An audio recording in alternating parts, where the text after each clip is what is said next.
ya jenderal bajingan bangsat, perekayasa, barbar, brutal, biadab, si Tito Karnavian, ya buronan saya itu 1 tahun ini, ya sudah saya sebut-sebut.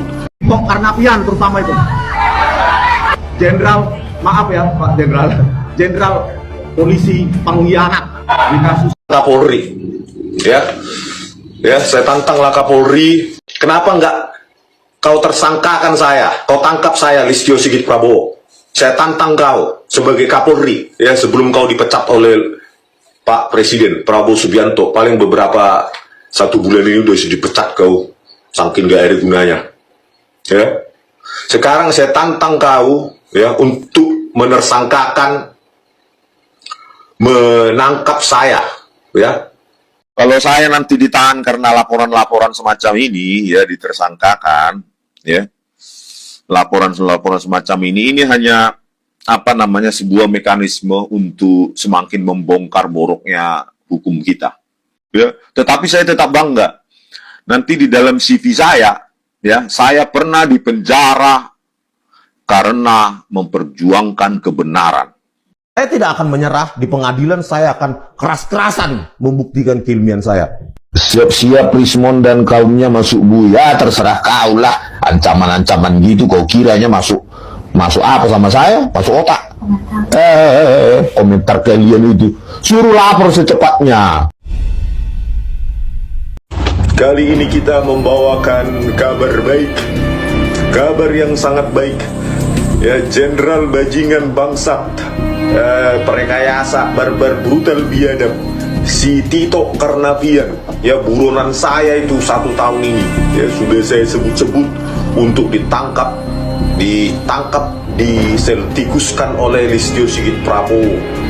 Tetapi Kapolri pengecut itu tetap bungkam, saudara. Kapolri sampah, ya Kapolri yang gak ada guna, ya selain menempatkan kepolisian Republik Indonesia sebagai kepolisian terburuk, terkorup se-Asia Tenggara.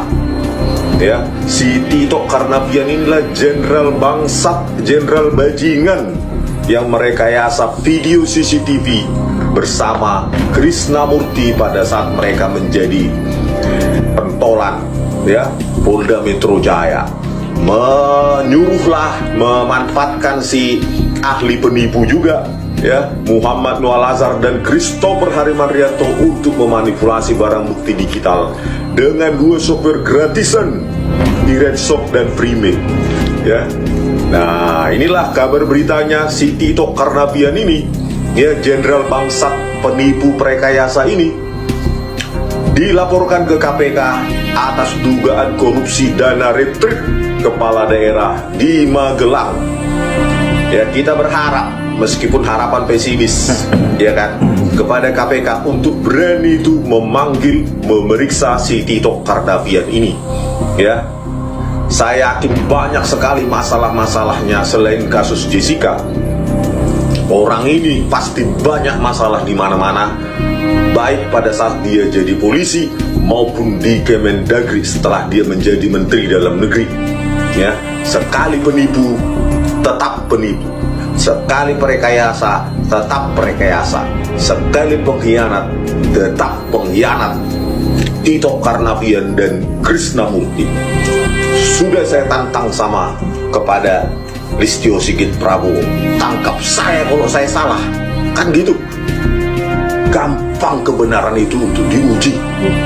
Kalau kau nggak berani Listio Sigit Prabowo, berarti kau melindungi Tito Karnavian, Krisnamurti dan Muhammad Noah Lazar sebagai pengkhianat NKRI. Siapa pelindung pengkhianat? Dialah pengkhianat, paling pengkhianat, Listio Sigit Prabowo. Ingat itu, ya. Makanya kalau kau, ya nggak pecinta Indonesia, NKRI, tidak pengkhianat kau Listio Sigit Prabowo, tangkap mereka 3. Kalau selama tidak kau tangkap, ya saya tetap rendahkan kepolisian Republik Indonesia sebagai kepolisian pengkhianat, penipu, perekayasa NKRI. Gitu Listio Sigit Prabowo. Nah teman-teman, jadi dari awalnya Resmond Sianipar ini keberaniannya itu bukan hanya mengungkap tentang ijazah palsu ya. Dan di dugaan ijazah palsu Joko Widodo ini memang Resmond Sianipar ini dikait-kaitkan dengan sebuah politik ya. Jadi ada agenda politik besar ceritanya seperti itu. Di balik keberaniannya Resmond Sianipar mengungkap dugaan-dugaan ijazah palsu. Padahal sebelumnya Resmond Sianipar ini jauh sebelum isu ijazah palsu ini mencuat, Resmond Sianipar ini sudah ada keberanian yang seperti ini teman-teman ya. Ya kan? Biar semua tahu, satu Indonesia tahu betapa kau Kapolri yang tidak ada guna, pelindung para pengkhianat, penipu, rekayasa ini. Itu ya. Kalau mereka benar, tangkap saya. Gimana Listio Sigit Prabowo? Sudah berapa ratus kali saya tantang Anda. Nggak malu kok sama anggotamu yang di Mabes Polri atau di Polda, di Polres, Polsek. Saya tantang kayak gitu. Saya siapalah saya? Ya, saya hanya bermodalkan kebenaran ilmiah, keilmuan saya. Takut kalian, karena kalian sudah terbiasa merekayasa hukum, merekayasa kasus, memanipulasi barang bukti. Listio Sigit Prabowo, Sigit. Ya, Kapolri apalah kau? Sudah ditantang terus. Ini dia beritanya. Mendagri Tito, ya, si bangsat ini ya. Ini manusia paling sadis ini ya. Inilah biang kerok rekayasa hukum di Indonesia. Si Tito Karnavian ini. Tito Karnavian terutama itu. Jenderal, maaf ya Pak Jenderal polisi pengkhianat di kasus Jessica Wongso, ya, Tito Karnavian, Krisnamurti, Muhammad Nur Al-Azhar, dan Christopher Harimanrianto. Itu komplotan polisi penipu. Tito Karnavian terutama itu. Dialah jenderal, maaf ya Pak Jenderal polisi pengkhianat. Harusnya saya sudah adukan lewat pengaduan masyarakat 6 kali, tetapi selalu diabaikan oleh Jenderal Listio Sigit Prabowo. Jadi Pak Listio ini memang Kapolri yang banci dan mercut. Sekarang gini aja lah, saya tantang Kapolri, ya, saya tantanglah Kapolri, ya, berkali-kali ini tantangan saya, ya, Kapolri Listio Sigit Prabowo. Kau kan punya cyber juga, tentu sudah tahu lah itu, Bali Academy, siapa saya, Resmond Sianipar, ya. Kenapa Ben Sukatani itu saja yang kalian datangi, saya tidak? Kenapa enggak kau tersangkakan saya, kau tangkap saya, Listio Sigit Prabowo? Saya tantang kau sebagai Kapolri, ya, sebelum kau dipecat oleh Pak Presiden Prabowo Subianto. Paling beberapa 1 bulan ini udah dipecat kau, saking gak ada gunanya, ya. Sekarang saya tantang kau, ya, untuk menersangkakan, menangkap saya, ya. Kalau kau kepolisian, ya, membuktikan saya salah dalam mengatakan, dalam menyajikan 37 bukti ilmiah, video CCTV Jessica Wongso sudah direkayasa oleh Tito Karnavian dan Krisnamurti. Saya sudah keras ini, gitu loh. Kenapa Ben Sukatani kalian datangi? Kenapa saya tidak kalian datangi? Ya, saya jauh lebih keras kritiknya daripada Ben Sukatani, jauh. Itu. Bahkan saya bilang Tito Karnavian otak rekayasanya dan Krisnamurti. Tito Karnavian itu Kapolri. Bayangkan saya tuduh kayak gitu. Kenapa nggak kalian tangkap saya? Tersangkakan saya. Ayo coba saya uji mental dulu. Listio Sigit. Ayo Sigit.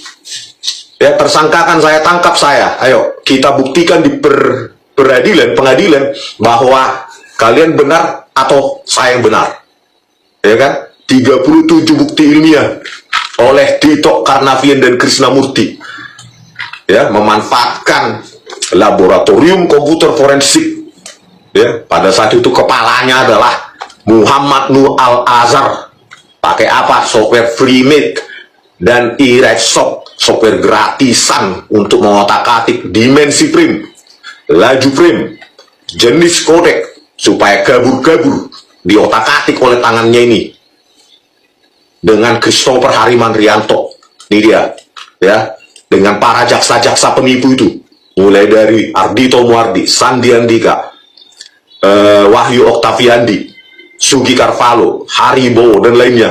Berani nggak kau uji nyali lu kita? Ayo, jangan cuma apa itu Ben Sukatani itu, kasihan masih anak-anak. Sekarang saya tantang kau kepolisian untuk menangkap, menersangkakan saya. Ayo, itu loh. Buktikan nyali kalian, gitu. Sudah 1 tahun ini sudah saya laporkan ke Dumas Presisi perbuatannya Tito Karnavian dan Krishnamurti 6 kali Dumas Presisi. Diam saja kalian, bungkam kalian. Ya, memangnya setelah Jessica dibebaskan, ya, dibebas bersyaratkan saya diam? No, sampai Tito Karnavian dan Krishnamurti itu ditangkap, itu baru kalian profesional, tidak anti kritik, tidak apa, institusi modern artinya bukan hanya mendiamkan kritik, respons terhadap kritik, itu institusi modern. Kalau nggak tangkap saya, Listio Sigit, tangkap saya, tersangkakan saya, gitu loh, itu baru profesional. Buktikan bahwa saya salah, gitu loh. Buktikan bahwa Irexop dan Freemake itu sopir bawaannya DVR seperti yang diucapkan oleh ahli forensik digital Mabes Polri itu Muhammad Anwar Lazar di sidang PK Jessica. Buktikan itu. Install dulu, suruh dulu ahlimu itu menginstall Irexop di DVR yang berbasis Linux. Irexop dan Freemake itu berbasis Windows Operating System. Menipu lagi dia di PK Jessica Wongso. Dia bilang itu software bawaan DVR. Itulah apanya, barbarnya, biadabnya kalian. Laboratorium komputer forensik terus menipu rakyat, ya, seolah-olah paling pintar kalian. Bodoh kalian itu ditertawakan, gak tahu malu. Ya, sudah saya tantang dari dulu. Ya, sudah 1 tahun saya berteriak memaki-maki kau. Gak ada harga dirimu ya. Kalau ada harga dirimu sebagai Kapolri, ya, kau tangkap Tito Karnavian dan Krishnamurti dan Muhammad Anwar Lazar dan Christopher Harimandrianto, ahli forensik digital temannya si Muhammad Anwar Lazar, dan semua jaksa penipu itu, ya, atau kau tangkap saya. Itu baru wibawa Polri itu naik. Ini mendiamkan diri seolah-olah saya diam. No, ya, saya nggak mau bakal diam. Enak sekali kalian, institusi dibayar rakyat mengotak-atik barang bukti digital sesuka kalian, merekayasa kasus. Enak kali kalian. Memangnya institusi Polri itu milik mamakmu, milik nenek moyangmu, milik rakyat itu. 126 triliun dibayar rakyat itu tahun 2025. Sekarang saya tantang, makanya udah berpuluh kali gue rasa saya tantang Kapolri ini, ya. Di video-video saya sebelumnya sudah saya tantang, tangkap saya atau tangkap Tito Karnavian, gitu loh, ya. Buktikan apamu, integritas moralmu, gitu loh. Saya sudah laporkan itu, sidang PK Jessica Wongso juga saya sudah telanjang itu. Tetap saja menipu Muhammad Anwar Lazar, Christopher Harimandrianto, Sandi Andika, Wahyu Oktaviandi, jaksa itu. Inilah buktinya itu di metadata ini, di Irexop. Director created with Super C writing application Irexop untuk kamera 1, kamera 9. Diotak-atik pakai Irexop. Kamera 7, kamera 3. Semua kalian otak-atik, kalian kabur-kaburkan, kalian animasi. Mau bilang apa kau, Listio? Makanya saya bilang, saya tantang kau sebagai Kapolri, kau jenderal lu. Ya, saya cuma warga biasa, saya cuma orang engineering saya. Ya, saya cuma mendalami engineering, kau jenderal. Kok gak ada harga dirimu? Kalau ada harga dirimu, ada harga diri institusimu, kau tangkap saya, tersangkakan saya, kita buktikan di pengadilan. Gitu loh. Saya salah atau institusimu yang salah? Kalau institusimu yang salah, ya, Tito Karnavian dan Krishnamurti, Muhammad Anwar Lazar, ya kau tangkap mereka, minta maaf sama masyarakat, minta maaf sama rakyat yang membayar kalian. Gitu loh. Jangan cuma Ben Sukatani membuat lirik lagu bayar polisi yang benar aja, isi liriknya aja kalian intimidasi, suruh minta maaf. Coba intimidasi saya, suruh saya minta maaf. Coba, ayo. Gitu loh. Jenderal harusnya siap mati demi rakyat seperti kata Prabowo Subianto, ya kan? Saya siap mati demi rakyat, membela rakyat. Buktikan itu, Listio. Statementnya Prabowo Subianto itu. Siap mati ini pangkatmu ini, Listio. Untuk rakyat itu, pangkat-pangkat jenderalmu itu. Ya, buktikan itu, tangkap Tito Karnavian. Atau tangkap saya. Kalau kau memang membela rekayasa terhadap rakyat, tangkap saya. Tangkap.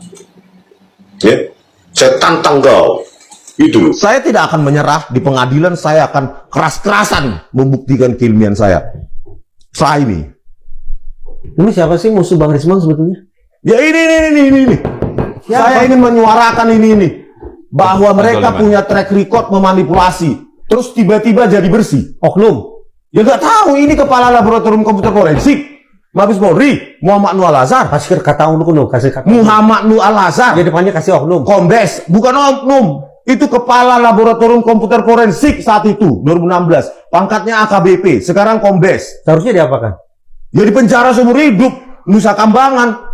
Kok enak sekali ya, seorang anak manusia dipidana 20 tahun, diotak-atik dengan e-red shop, software gratisan, dikabur-kaburkan. Sehingga menggiring persepsi hakim dan publik. Padahal video CCTV-nya tajam. Ya cukup dong, kalau misalnya mau mempersoalkan siapa tadi namanya? Muhammad Nur Al-Azhar, Kombes, Tito Karnavian, mantan Kapolri, Krisnamurti, Dirjen, apa itu? Di Hubintar. Masih aktif itu. Ya kok melebar ke sana-sana? Loh, inilah bahwa mereka punya cacat manipulasi, Bang. Mereka berutang budi untuk memperbaiki ini, minta maaf sama rakyat. Kepolisian Indonesia, Pak Prabowo, suruh minta maaf kepolisian itu. Kalau minta maaf selesai? Bukan, ya di penjara semua yang terlibat. Ada pertanggungjawabannya. Ada pertanggungjawaban, publik harus tahu ini, Bang. Dan saya harus bersuara. Tapi sebenarnya tidak realistis ya. Kok tidak realistis? Pahlawan kita dulu juga melihat senjata api begini-begini pakai bambu runcing, realistis, Bang. Ini zaman dulu. Loh, zaman sekarang juga lah harus kita gelorakan hal seperti itu. Daripada jadi pengecut, teman-teman saya di kampus banyak saya ajak setuju sama saya, tetapi memilih bungkam, pengecut, takut nggak gajian, takut nggak dapat tukin, takut nggak dapat serdos, pengecut, ya sudah, ilmumu di situ aja. Pernah tidak sih di teror, diintimidasi orang? Perkiraan saya belum pernah ini, makanya berani galak begini. Maksudnya diancam, dibinih. Ya, itulah semacam Ya kan 2 kali udah ada di media itu, mobil dirusak, kaca sebelah kiri, sebelah kanan juga, disayat 2 ban sebelah kanan. Itu bagian dari resiko. Lapor ke polisi nggak waktu itu? Berpikir ya. Dijahati orang kok tidak lapor ke polisi, kenapa? Harusnya dilaporkan, tapi saya memilih untuk merahasiakan posisi saya. Karena itu lebih penting daripada posisi itu maksudnya? Lokasi saya. Nah, polisi kan pasti tahu siapapun seorang serius. Ya paling tidak polisi belum mendeklarasikan secara publik kan. Kalau itu saya laporkan terus jadi berita, posisinya di mana, ininya di mana, itu kan jadi berita publik. Tahu di mana saya. Di era sekarang malah keterbukaan itu adalah kekuatan kita. Menurut saya seperti itu, Bang Rismon. Makanya laporan kepada kepolisian itu penting. Kalau ada apa-apa dengan Bang Rismon, ya kepolisian harus bertanggung jawab lah. Dia sebagai pelindung semua warga negara kan. Iya. Sebagai pelindung pengayom pelayan masyarakatnya harus. Saya katakan tadi itu, Mas Bang. Pada akhirnya kita tetap tidak punya pilihan kan. Dalam situasi tanda petik berbahaya yang beliau hadapi pun tetap harus lapor polisi kan. Iya. Secara normatif seperti itu harus dilakukan. Kemana lagi? Dan itu adalah kewajiban kepolisian. Tanggung jawab itu harus dimintakan pada kepolisian gitu loh. Kalau tidak ada laporan, ya dianggap tidak ada apa-apa. Tidak ada yang membahayakan Bang Rismon seperti itu. Ketika Polda Metro Jaya mengadakan press conference dan mengatakan bahwa menyimpulkan bahwa ijazah asli. No case kan? Laporan TPU belum. Ditolak dong? Belum. Kenapa belum? Penyelidikan itu hanya awal dari penyidikan. Dan ini baru penyelidikan? Penyelidikan yang dihentikan. Hanya saja kepolisian ini aneh. Di zamannya Pak Tito, Pak Tito mengeluarkan surat edaran 7 tahun 2018 terkait dengan SP2 Lit. Surat pemberhentian penyelidikan. Ini tidak diatur dalam KUHP. Dan ngaco gitu loh. Artinya apa? Tidak ada mekanisme kontrol dan akuntabilitas terkait dengan penyidikan gitu loh. Makanya apa yang dilakukan oleh kepolisian terkait ini menghentikan penyelidikan ini prematur. Maka harus ada upaya lagi untuk melakukan penyelidikan ulang. Itu bisa dilakukan dan harus dimulai dengan sprindik SPDP. Surat yang ditembuskan kepada kejaksaan sesuai KUHP seperti itu, Mas. faktanya di Indonesia Puslapor kan hanya dimiliki oleh Mabes Polri, Mas Bambang. Jadi kalaupun gagasan atau pemikiran Mas Bambang tadi mau direalisasikan, dilakukan uji ulang terhadap apa yang disebut sebagai ijazah itu. Enggak gini. Maksud saya gini, uji ulang ini adalah proses penyelidikannya gitu loh. Tapi kepolisian tidak bisa memutuskan bahwa itu asli atau tidak. Yang disampaikan kemarin pun enggak seperti itu. Identik saja, bukan otentik kan. Seperti itu. Artinya apa? Yang menguji ini biarlah pihak lain. Pengadilan gitu loh. Makanya SPDP itu wajib dilakukan oleh kepolisian. Surat perintah dimulainya penyidikan yang ditembuskan kepada kejaksaan, itulah yang nanti akan menguji. Kalau seperti itu nanti gagal, yang muncul adalah SP3, surat pemberhentian penyidikan, yang seperti itu, Mas. Pengujian itu baru ya. nanti pihak pelapor bisa melakukan pra peradilan bila tidak sesuai. Kalau seperti sekarang kan tidak bisa melakukan apa-apa. Jadi makanya saya bilang, kenapa enggak hakim tertantang untuk memenuhi keinginan publik yang ratusan juta ini, untuk memberikan kesempatan kepada pihak lain menguji. Karena itu, kebenaran ilmiah itu enggak sepihak, enggak absolut. Kalau Anda tidak ada manipulasi dan hasil Anda bisa dipertanggungjawabkan, maka siap dihadapkan di ruang terang untuk diperdebatkan, di-challenge, diuji lagi pihak lain. Hakim harus belajar itu, bahwa kebenaran absolut tidak dimiliki oleh institusi kepolisian, kebenaran ilmiah loh ya. Agar hakim mengeluarkan putusan sedemikian rupa, maka proses hukum ini harus berlanjut sampai ke persidangan. Yes. Artinya seorang Rismon Sianipar siap didudukkan di kursi terdakwa. Dan Pak Jokowi membawa bukti-buktinya secara langsung ke pengadilan dan menjelaskan proses akademik yang dilaluinya.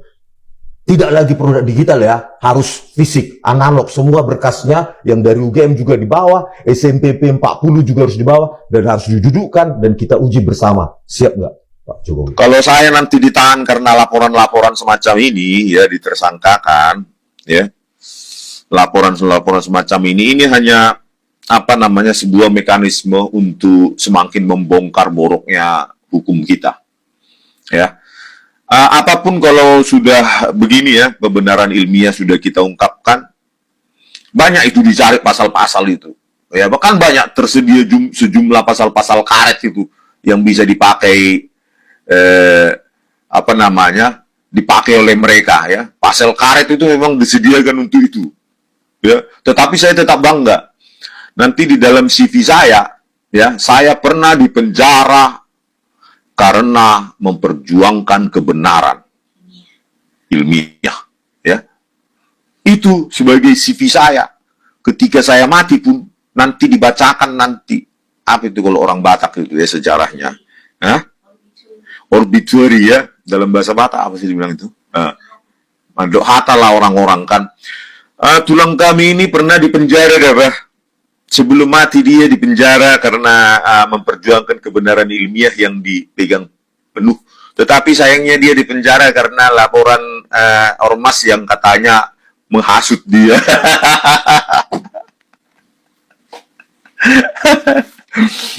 Ya, saya bangga seperti itu ya.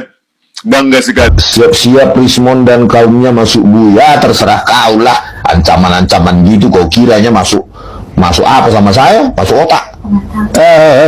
Komentar kalian itu suruh lapor secepatnya gitu. Karena negara ini bukan punya keluarga demi keluarga. Enak kali ya, otak-atik konstitusi, anaknya jadi wapres. Nggak sampai di sini, akan berlanjut ke mana-mana.